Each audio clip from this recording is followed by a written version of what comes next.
Welcome to the channel if you're new. If you're not new, then welcome back to the channel. This is the first video in a two-part series of where I make a deviled egg tray. The deviled egg tray is in the shape of a Christmas tree, but that's not really the important part.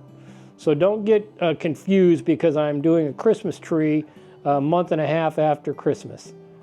I would have released it faster if I was better at making my videos in a timely fashion, but I get carried away with all kinds of things and the video becomes secondary to actually making the things or having fun in the shop.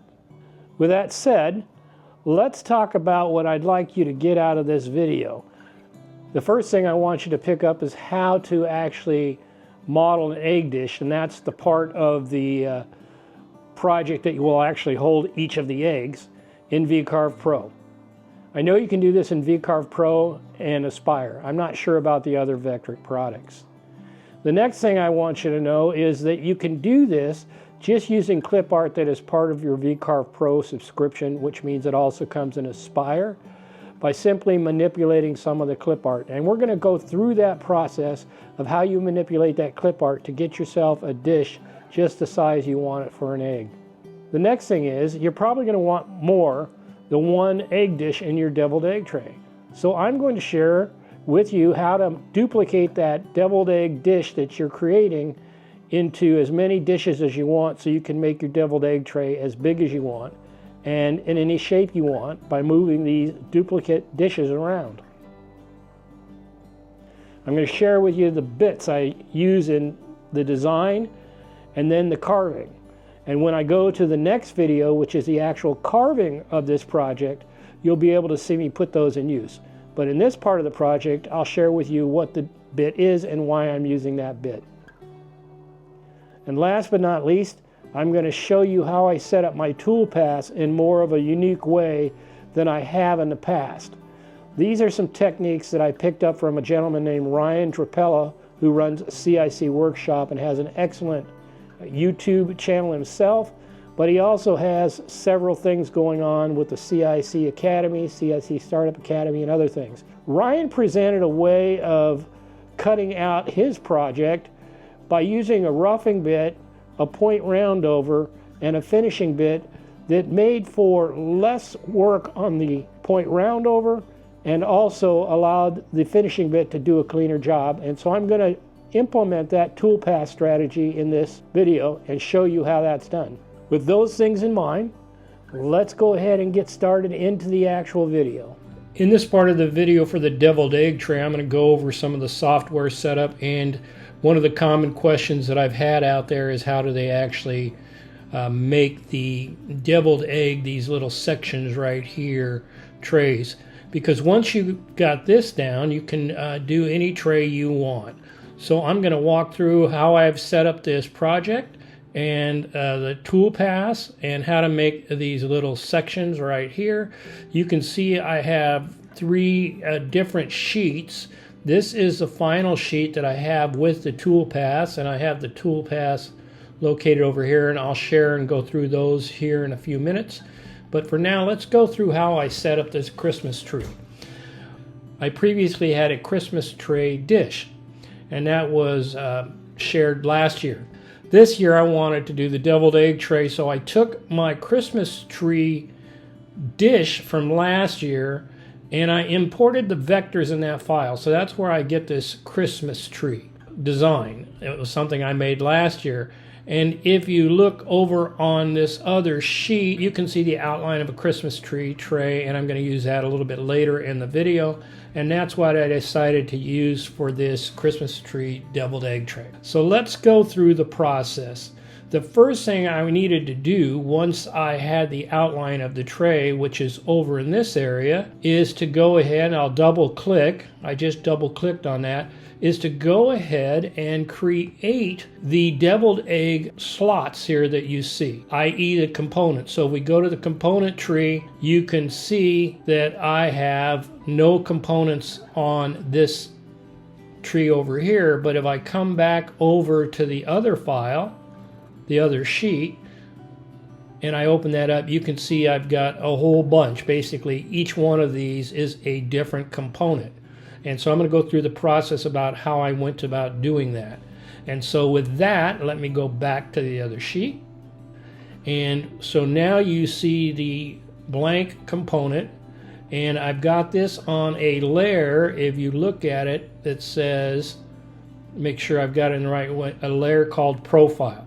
So recall that I build everything in layers when I'm working on these projects.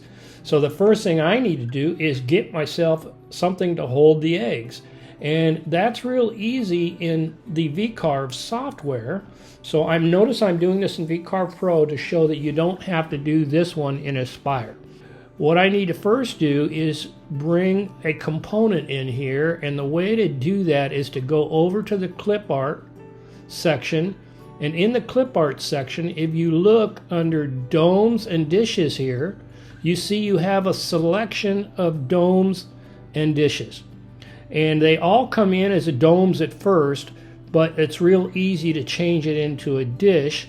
And so let me grab one of these. I don't think it really matters which one you grab. I think I might have grabbed the 30-degree one at first. I think it's just as fine if you grab this one that is a 60-degree dish. So to grab that, you can do it one or two ways. You can double click on it, or you can drag it into your project. And it doesn't matter where I drag it in right now, so I drug it in right there.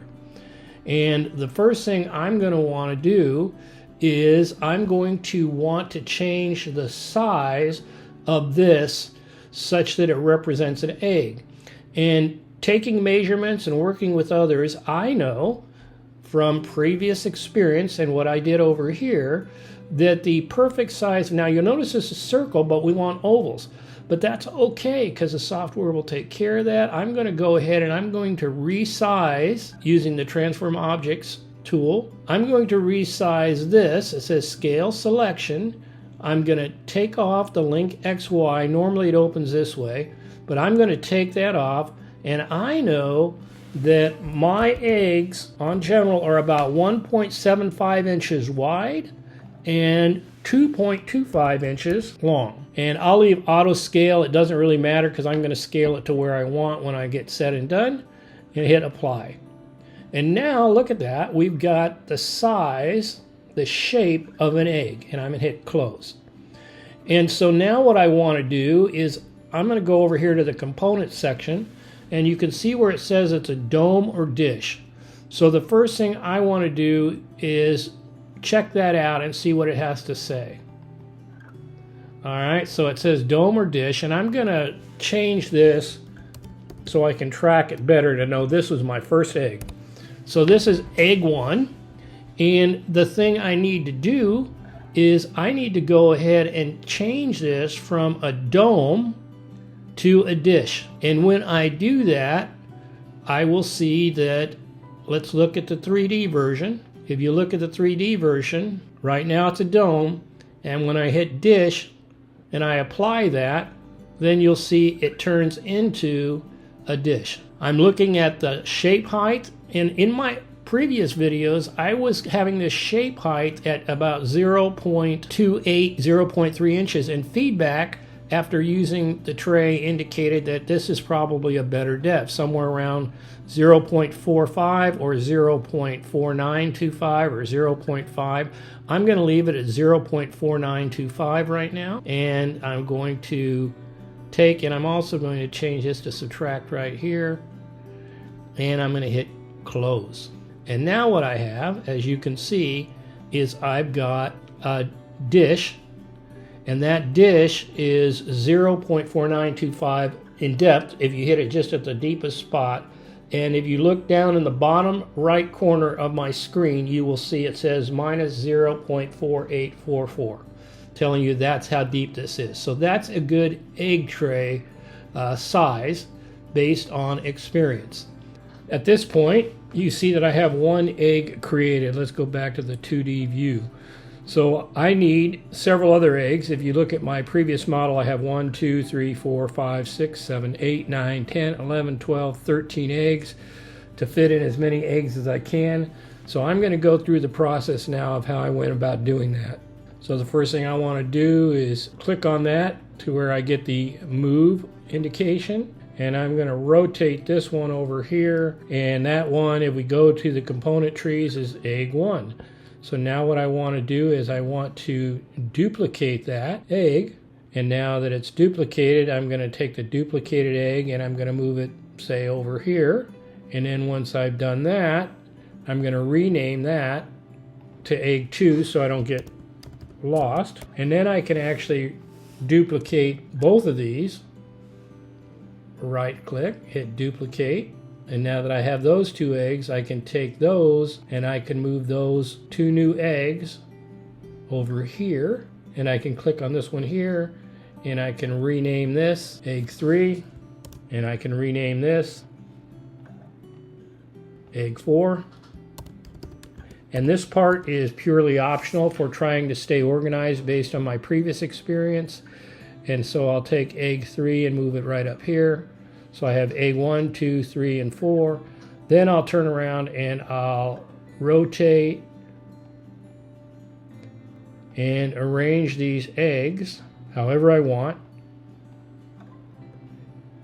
And I'll continue down that process, going egg 1, egg 2, egg 3, egg 4, duplicating them until I get the number of eggs I want that will fit in here and I think it looks well. And after doing that process, that's how I ended up with this version right here. So now in this version, I've gone from duplicating all these eggs and having them all in a row. And you'll notice that I didn't do as good a job of renaming and keeping them in order. And that's how I learned that I should have been doing that all along to make life easier. The next thing I need to do is I need to put a 0 plane on this board because I have these dishes. And let me take this 0 plane off and let me show you why I need it. So if you look at this up close, and we'll see how well it looks on the screen, in the 3D view without a 0 plane, I think you can see these little rough pixelation marks and so forth. And so to get rid of those, you add a 0 plane. And let me show you what it looks like if I put a 0 plane on top. And this is only really needed when you're doing dishes. And you see how that all smoothed out now? You don't have those ruffles. Ruffles have ridges. So let's go through real quick. And I'm going to show you how you apply a 0 plane to your wood. I turn around and I come to the Design tab. I go to this icon over here and you can say add a plane component with 0 height covering the model. So I'm going to click on that. And once I do, you can see the different color now. It has added a 0 plane. We'll go back over to the components model and you can see the 0 plane it added. I'm going to go ahead and delete that because I already have a 0 plane and don't need it. And I'll turn that 0 plane back on. When doing dishes, add a 0 plane. The next thing that you'll see on my model are all of these vectors. And I'll discuss why I add those vectors. And I'll just show you how I do. So I'm going to go to 2D mode. I'm going to click on this vector right here and I'm going to delete it to show you what I did. All of these vectors you will see are on a layer with the eggs themselves. If you go to eggs and you turn off that right there, though, that's where all those vectors are. The other thing I would like to do is I want to go ahead and change all of these eggs to that layer.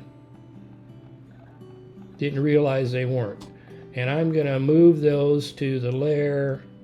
And they disappeared because I have that layer turned off. And you'll notice all of these vectors are on that layer. And how did I make these vectors? I clicked on the model. Then I go to the Design tab. And I come to this cursor right here that says Create Vectors, Boundary Around Selected Components. And this is a component. So I click on that. And you'll notice because I had eggs selected up here, it created a vector around that component. And if I turn that off, you'll see they go away. So now we have vectors around all of our egg components. And that's going to become important for setting up the toolpath for this carve. One of the things I noticed is this file is still open from when I did my profile cut in the video and actually did this tray. And the last thing I do when I am cutting things out is I like to cut with the vectors all calculated off the machine bed. And you might have seen videos where I did that before, but all of these I want to calculate from the surface. And as I come over here to create my first toolpath, this one right here, I'm looking up and I notice that I'm zeroing off the machine bed, and I'm going to change that right now, and then I'll change it back for the very last finished cut here. So for now, I'm going to go to set, I'm going to material surface, I'm going to hit OK, and I'm not going to recalculate any of these. So the first toolpath I want to set up is to carve out the little egg dishes. So I've really got it predefined right here. I'm going to open that up using the finishing toolpath. And you might say, well, don't you need to use a roughing toolpath? And if I had a smaller bit, then I would. But based on the fact that I've got this big 3/8 inch ball nose, it's not necessary for me to create a roughing pass first, because my bit can handle the depth of this cut without a problem based on the size of 0.28 inches. Now wait a second, you said 0.28 inches, Rob. You said there are 0.49. So when I originally set this up for my tray, these were all 0.28 inches in depth. And let me demonstrate that. I'm going to hit close over here for a second. I'm going to come back over to the components. I'm going to double click on this egg, and you can see that the height, or the shape height, is 0.2885. And that's how I found out that that was too thin. In the future, my next board will all be 0.49. With that said, this is 0.288, and that's how you'll see me cut it, so I'm not going to change it. But if it was 0.49, I would create a roughing pass first, and let me show you how I would do that. So instead of this path right here, I would come over here, and I would typically use a hogging bit. And I'm going to select one here. I've already got one selected. I'm going to select vectors, and that's why I created all of these vectors. I showed you how to create one, and I went through and created all of these vectors so that I can keep my carving right to this area of the egg trays. Now that I selected all the vectors, I don't need to put a boundary offset for this one. I'm going to go ahead and use the raster. I'm going to use a 45-degree angle to try to avoid some tear out. And then what I'm going to do is, I've already selected all the vectors. I'm going to calculate. And now that I've got that calculated, let me preview what we've got here. I'm going to take this one and I'm going to move it up to the top, and we'll preview it.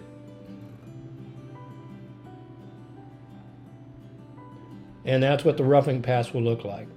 Then I'm going to go to the pass for the finish pass. Selected vectors. They've already been pre-selected because I've used this toolpath before. I'm going to go ahead and select that one. And I'm going to have a 0 boundary offset. And I'm further going to go ahead and use the raster 45 degrees. In the video you'll see I used 90. But I've determined I like the 45 degree better to help with the tear out. You'll see I have some tear out in the video where I actually cut this thing out. So I'm going to hit calculate, I'm going to hit preview, preview visible, and there you can see we've got some nice clean cut egg dishes. So that takes care of, let me turn this back to top. That takes care of our first set of toolpaths based on having created these dishes. Oh, it looks like you're still here. If you're still here, I hope that means you're enjoying what you're seeing, or at least interested in what you're seeing.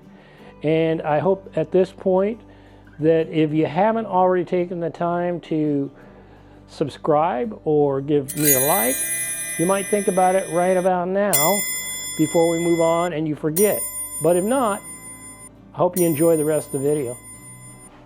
Now let's move on to the vectors I have here. This was the original Christmas tree vector that I used from my previous dish, and for this and modified slightly for this Christmas deviled egg tray. This is a star that I added in, and the way I added that in, it was just doing an offset. Now I have everything set up for the cutout of this dish as I would want to cut it out. Well, the first thing I want to do is I want to be able to put a roundover on the edge here using a point roundover bit, and I'll put that bit up here in the corner so you can see the bit I was using. So to allow me to put the least stress on the roundover bit and also allow me to come in with a finish pass that's nice and clean to clean up the edge, I'm going to do something that I haven't done in the past that I learned from Ryan Trapella. I'm going to go ahead and I'm going to take this vector right here, and I'm going to offset that vector by 0.05 inches. And I want to create a layer then. I'm going to add a new layer, and I'm going to call that layer roughing. So that's my roughing pass. So I'm going to go ahead and offset this by 0.05 inches to give me the profile that I want to cut the roughing pass on. So I've got it outwards, 0.05, and I'm going to keep create sharp corners, and we're going to not delete the original, hit offset, and now I've got my roughing. And if I come in here and I turn it off, you see my roughing pass goes away. So now I have my roughing pass. So on the outside, you're going to see my finishing pass, my point roundover pass, and you're going to see my roughing pass. Hit close. And I'll show you how I set that up in just a second. So before I start cutting anything else out, I've already got the dishes cut out. The next thing I'm going to do is I'm going to cut out this star, and I'm going to use a vCarve toolpath to give me a nice clean star. So the way I did that is if I click on it, you see I've got a start depth of 0, 0, a flat depth of 0.15. I originally had 0.125 but found out it didn't go deep enough. You'll see that in the video, and I came back and changed it. I'm using a 1/4 inch 30-degree V-bit. I'm using the downcut one. I'm going to use a 1/8 inch clearance bit. And so now, as you watch, you'll see I'm going to clear this star out, and this should be white. So I'm going to hit calculate. Let's go to the 3D view, and I'm going to go ahead and preview what that looks like. Preview visible. And now you can see the star. So now we've got the star and the eggs, and the next path we're going to use is the roughing pass. The technique taught to me by Ryan is to actually leave a small skin here that will hold the project in place. And so on the roughing pass, I'm going to click on that. I'm going to go ahead and grab the roughing toolpath, or I could grab it by a layer. I'm just going to do it manually right now. No, actually, let me show you. If I wanted to do this, I would hit close vectors, associate with, turn this off, and hit roughing. Hit close. I'm going to leave Z minus, I'm going to say 1/16 of an inch and do the math, equal. So that's the depth of cut that I'm going to have, and that will leave a small onion skin and holding this thing in place before I get to the final cutout. So now I'm going to hit calculate, and this will give me a fast, deep cut. The other thing I wanted to point out is it's only two passes, because I put that roughing bit down deep. I could technically probably go with one pass, and if I hit edit passes, I could change it to one pass right down here, but you'll see in the video I left it at 2. I've got this now all set up, making sure I checked everything. Add ramp, hit calculate, hit close. Let's go to 3D view, and now what you see is the toolpath right here, and watch for the results. So now we've got that toolpath run, and you can see that it's still got a layer of material down there at the bottom that's only 1/16 inch, but that's plenty strong. If you look at the vectors, let me turn on the vectors. That was the roughing pass vector. This next one is going to be the point roundover vector, and then the next one vector for the final cutout. So there was a roughing pass. Here's going to be the point roundover, and here's going to be the final pass. So now let's go to the roundover. I want to make sure I test out my roundover. So let me show you what I did to make that work. And I'm going to go ahead and set it up now because I've already done the test. I wanted to make sure that I had the right depth, so I used a cut depth of 0.19. I have a 1/4 inch radius roundover. I'm only going to use one pass. I've got to do it on. There's no way to do an allowance. So that's why I put that 0.03 inches outside the finish pass, so we don't end up with a little lip there. I did a video on roundovers, and I talk about the challenge with the point roundovers is leaving a little lip here. I'm going to hit calculate, close, and then let's go to the 3D view, and I'm going to go ahead and preview that toolpath. And there you see I've got a nice roundover on the edge of my material. Hit close, and then I'm going to do the last bit, which is the finishing bit, before I start my final pass. I will have saved all of these toolpaths. I would change this by go from a material surface to the machine bed, hit OK. Change it. I don't want to recalculate all those because I liked those calculated from the top. I do want to recalculate this, so I'm going to go all the way down to the bottom of the material, and in this case I would add some tabs now at this point. You would come over here. I think most people know how to add tabs, so you'd add the tabs in there because now you're not going to have the skin anymore, and so you see these tabs right here. Then you would go ahead, and I use a ramp toolpath, and I'm going to change this up so that instead of having multiple passes, because all I have is 0.05 inches that I have to curve, I'm going to go ahead and take this and edit this to one pass. Hit OK, hit calculate, go to the 3D view, and now I'm going to cut it out. Because I redid where it was from the top, it made everything disappear. So now I'm going to go ahead and recalculate all of these just so I can give you a preview. Okay, so they were all recalculated, and then I'm going to preview all of them.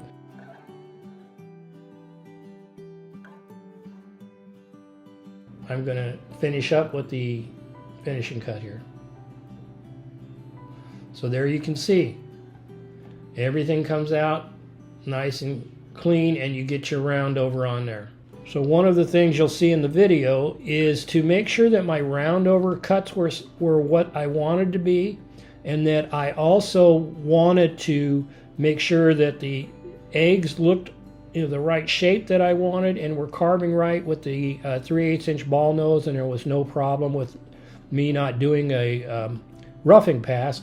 I created another sheet here, and you can see this sheet right here, and this is a test sheet. And what I did was I used all of the information for these egg dishes and the information for how I was cutting my roundovers. So you see my roundover here, this is my point roundover path, this is my final pass. And I used all of that to try to go and do a test cut so that I could actually see how it was going to work out with the roundover and adjust the depths up and down. And that's how I came up with the final depth of the roundover being 0.19. And you'll see that in the video. That's the end of the design video. Let's do a quick summary, if you might. I hope you picked up a thing or two during the video, and if so, and you want to learn more or see future videos, can I ask you at this time to go ahead and subscribe to the channel and then click on that all notification so you get future notices when I release videos. Also, it always helps if you can smash that like button and comment or share the video with others. That helps the channel grow and gets my information out to more people. Key things I wanted to share in this video that I hoped you picked up. The first thing I wanted to share was how you could go ahead and design the egg dish section of the tray using Clipart that was already available to you, and then duplicate those egg dishes so you can make as many eggs on the holder that you want. I wanted to stay away from the fact that this was a Christmas tree design and let you know that you can do this with any design, and let me share a couple of examples of other deviled egg trays that I've developed in the past so you can see how you can apply these same principles that you just went through with those other trays. Nothing's hard, everything is easy with you around. The next thing I wanted to share was to set up those vectors with the right offsets so that you get an effective, efficient cutting path. I do hope you picked up a couple things that might make your CNC design and jobs a little more straightforward or easy. I do hope you have a chance to go out and make yourself your own deviled egg tray if that's what you want to do. And I hope you come back and visit for the next part of this video. That next video will be up in this corner and linked down below on me taking the time to cut out this deviled egg tray that we just designed. With that, until we meet again in this medium, I hope you're having fun in the shop, doing things you enjoy, and I'll see you back in the next video. Now, nothing's hard, everything is easy.